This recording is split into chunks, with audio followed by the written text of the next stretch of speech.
Hola, bienvenidas, bienvenidos a otra conversación más en Libros y Bibliotecas. Esta semana tenemos un invitado que, voy a confesarles, he visto su entrevista de los últimos días. Ayer escuché una interesante conversación que tuvo en la radio de la USACH. De verdad hay cosas muy interesantes, ayudan. Yo pensaba a veces que las conversaciones y todas estas entrevistas que hacíamos quedaban así como un incentivo, pero cuando uno va leyendo y va escuchando al autor, en realidad se disfruta más la lectura. Y bueno, con Andrés Montero tenemos esa posibilidad esta vez. Vamos a hablar de El año en que hablamos con el mar. Es su última novela yo les digo que lo que voy leyendo hasta ahora me encanta, así que voy a invitar a Andrés Montero para que pase a conversar con nosotros.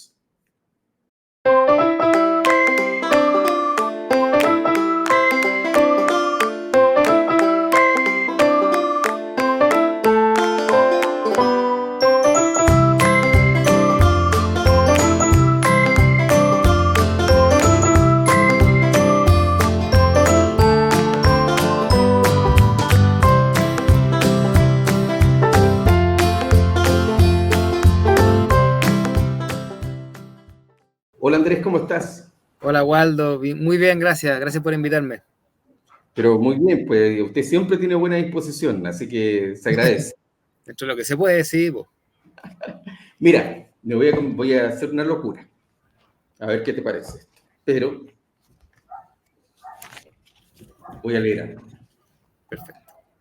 Hay palabras que no revelan su sentido final en el momento en que fueron pronunciadas. Palabras que se van hinchando como las nubes, puff, puff, puff, a lo lejos. Lejos de aquellos que la escucharon y a veces también de quienes la pronunciaron. Lejos se siguen cargando mientras la vida sigue y las personas pasan y otras palabras también pasan. Palabras que a lo mejor se completan y revientan, apenas salen de las bocas porque no tenían más misterio que la suma de sus letras.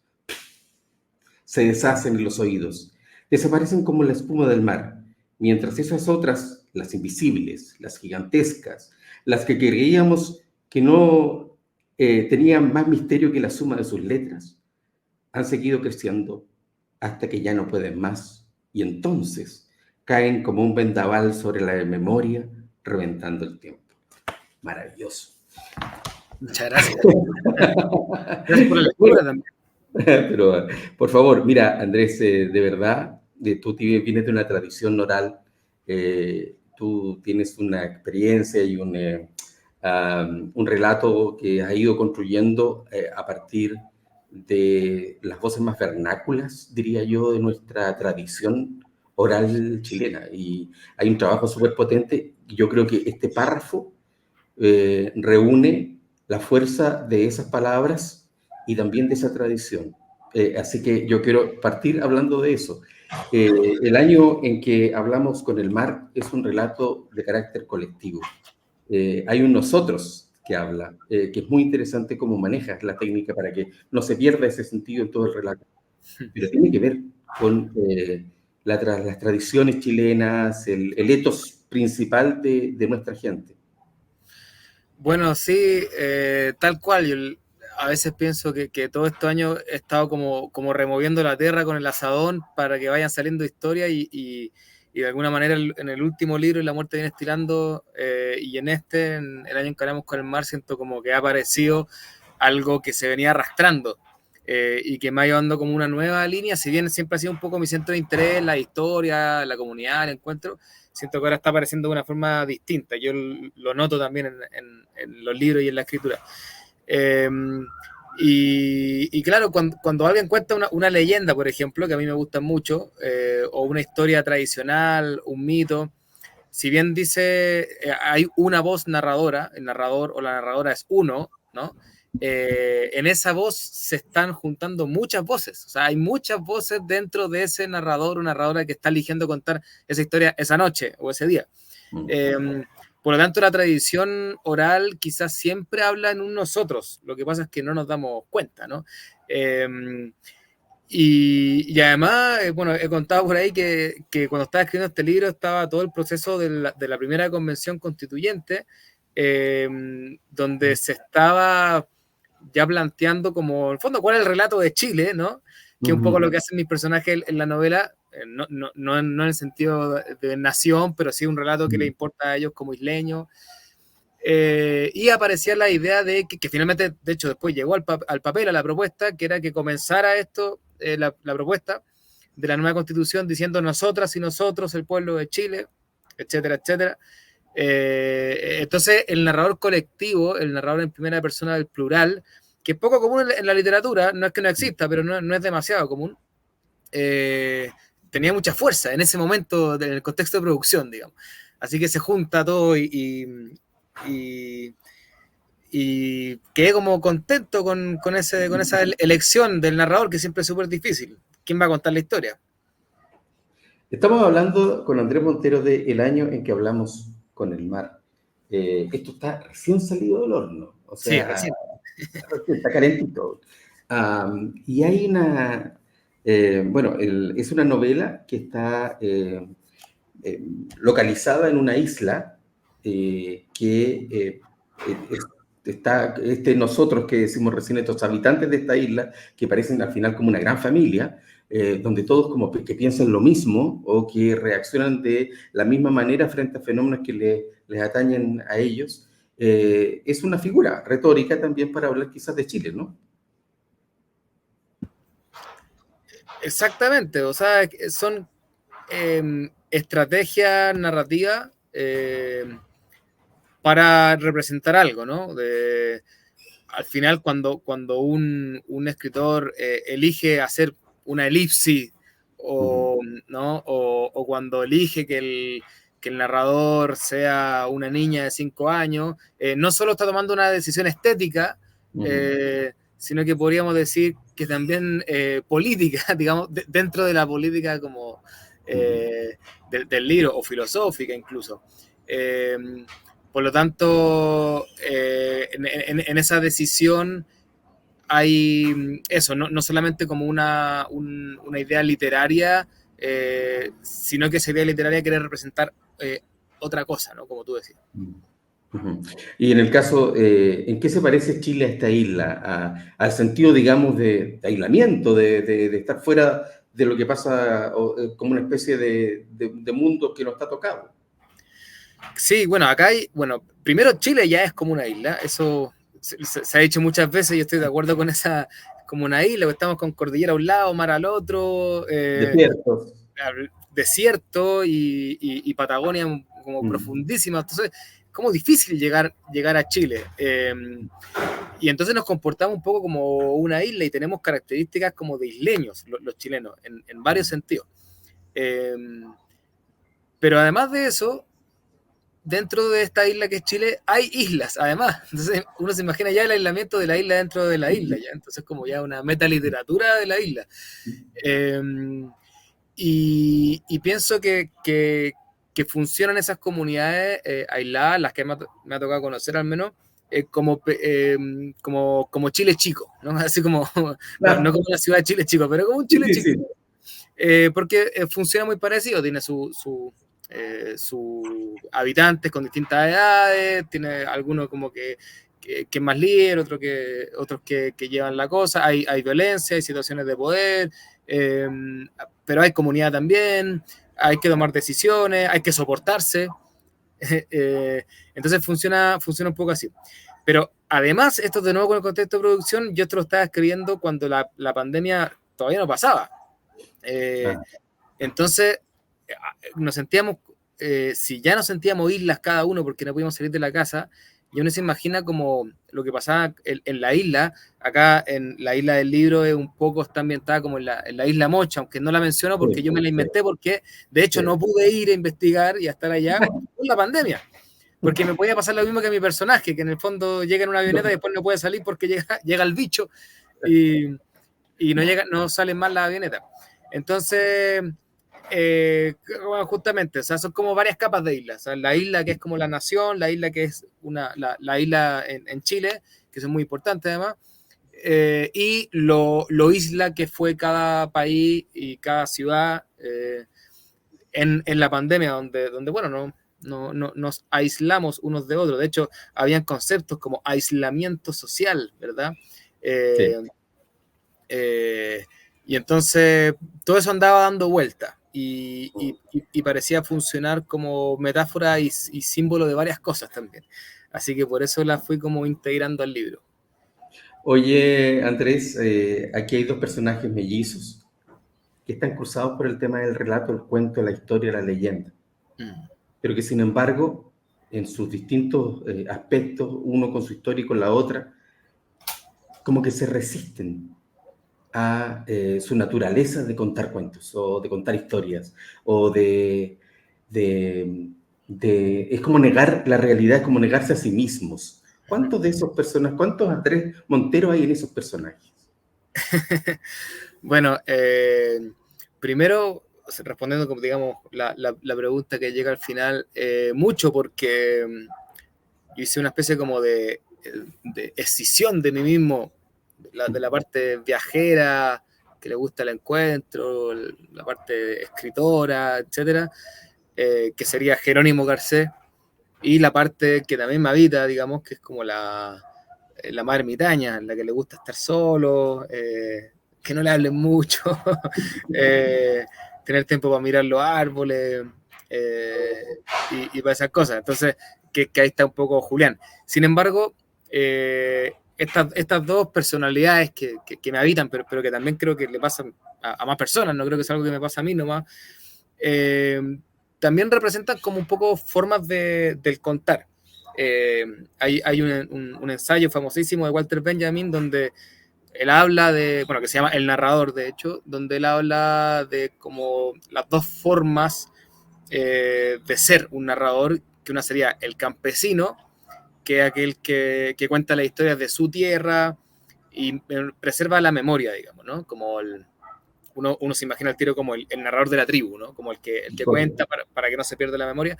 Entonces estaría el narrador campesino. Y por otra parte está el narrador marinero, le llaman, que es el que sale a otros lugares y vuelve con historias, ¿no? Como Ulises, así como que va y vuelve y no, me pasó tal cosa ahí con Polifemo, ¿no? Y cuenta cosas que pasaron o que se cuentan allá. Y entonces obviamente lo que dice Benjamin es que un buen narrador es un poco marinero y un poco campesino.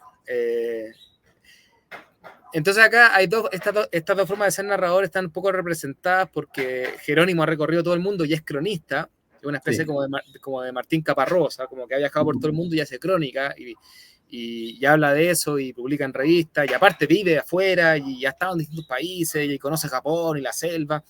Y aunque es un poco tartamudo y no tiene como la gracia del narrador oral, sus historias son tan interesantes que los isleños le piden que empiece a contar y él está un poco aburrido y se siente como admirado, entonces empieza a contar que estuvo... Y se empieza a mantener desde, a partir de su historia. Sí, porque en el fondo lo que más le hace falta a Jerónimo es como gente, o sea, está muy solo, Claro. y los isleños Audiencia. empiezan a claro, audiencia. No está publicando, obviamente, no están sus amigos periodistas, no hay ninguna revista, está solo, y estas historias que le han pasado la empieza, y ve algo súper que le agrada, digamos, esta atención que le prestan los isleños. Y por otra parte, Julián, que no ha salido nunca de la isla, cuenta las historias locales, habla de las ballenas, de lo que contaban los indígenas que habitaron la isla antes, anda obsesionado con encontrar una campana de oro de unos españoles que él dice que se hundió hace unos años. Entonces cuenta las historias locales y a los dos, a los isleños les gustan los dos, les gustan las dos formas de escuchar historias.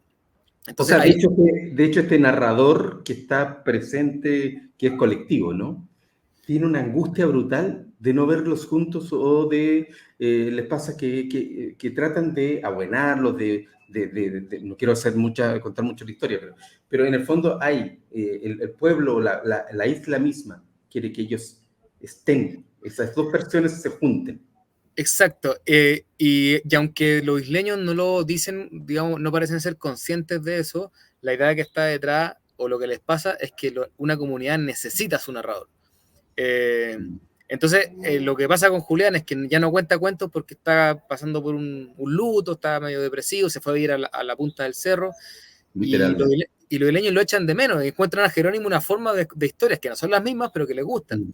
Entonces, están buscando, toda la novela están buscando cómo recuperar a las historias. Claro, aparte hay un cariño por los personajes, porque son importantes en la isla, pero lo que están buscando es no perder la palabra. Entonces, de hecho, lo que hacen, y digamos, el grueso de la novela se trata de que ellos mismos, los isleños, como los narradores están perdidos, están en la suya, están peleados, empiezan a contar ellos la historia, que es la historia de ellos, de los hermanos. Entonces, el libro al final es como, un amigo me decía el otro día, estaba leyendo y me manda por internet y me dice, me parece que hiciste un ensayo sobre la narración encubierta en una novela. Y decía, pucha, puede ser. Oye, bueno, estamos conversando, les insistimos, con Andrés Montero sobre su última novela, El año en que hablamos con el mar. Y es una novela, porque la vez pasada teníamos esta discusión con La muerte viene estilando, si acaso era un cuento, un cúmulo de cuentos o una novela, y yo creo que por lo menos en mí ganó que La muerte viene estilando también era una novela, pero contada por cuentos. Claro. Oye, bueno,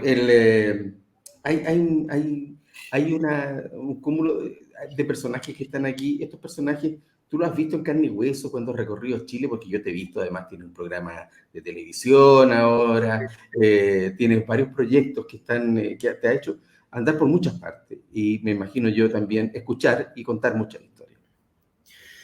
Claro, digamos que como que eso es lo que hago, o sea, como que oficio escuchador de historias.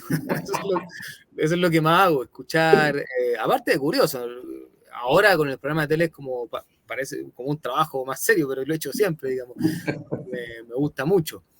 Entonces es evidente que los personajes que se van creando, hay mucho de lo que yo he visto, de lo que he escuchado, de personas incluso como de carne y hueso, que digo, oh, ese caballero que contaba tan bien y que decía esto, otro. Algunos nombres utilizo incluso como recordándolo, pequeño homenaje a esas personas que he conocido que me han contado cosas.